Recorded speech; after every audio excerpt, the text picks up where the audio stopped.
Joining me today to discuss cybersecurity is Patrick McBride of Claroty, as Chief Marketing Officer of Claroty. Welcome, Patrick. Thanks for having me.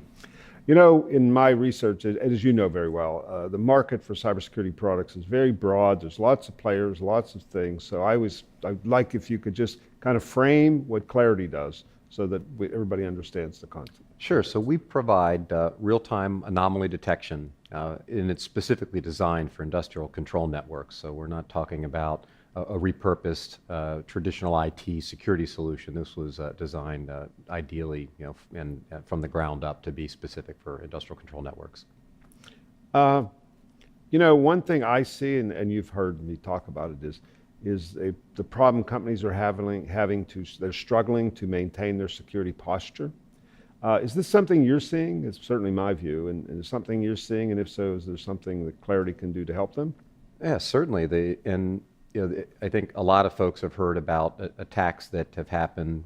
They're fewer and further between, but there's a number of kind of issues when you break down what do you need to improve that situation or make sure that you can deal with that as they come up. And the first is really visibility. I mean, as a fundamental element into your industrial control networks. And when I say that, I'm not talking about some of the siloed visibility that you might have. Each of the control vendors provides a product set, but there's not really anything out there that provides the plant floor or the operations people, real visibility across their environment, and there's certainly nothing that provides the IT security team that kind of visibility. So that's really the starting point. Visibility is key, and then as a second piece to that is really being able to detect bad things that might be happening on your network early enough that you can actually do something about it. So finding anomalies in the network early enough.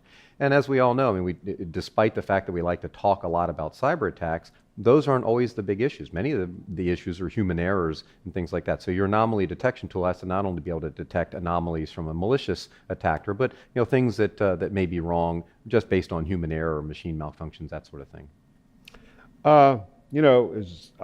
There are other OT monitoring tools on the market today.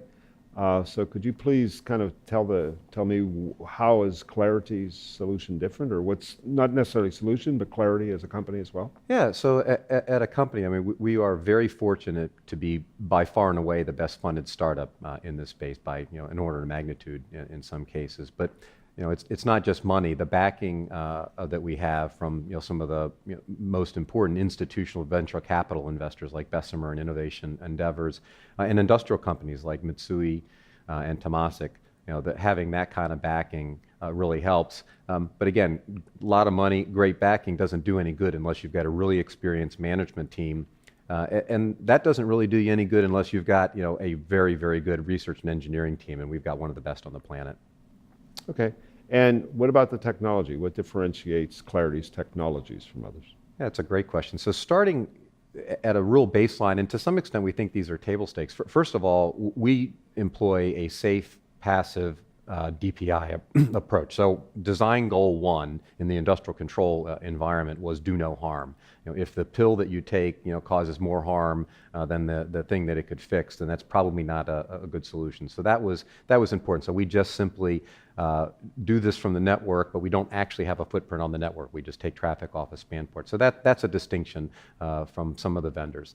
Secondarily is we've got really the broadest and deepest coverage across the kinds of network infrastructure from the upper layers in the Purdue model all the way down to the lower layers, down to the serial connections, for example, and the broadest coverage across the industrial vendor protocols. There's a lot of open protocols, but there's a lot of proprietary protocols, both from larger vendors and small vendors. So we've really taken the time to dissect and understand that.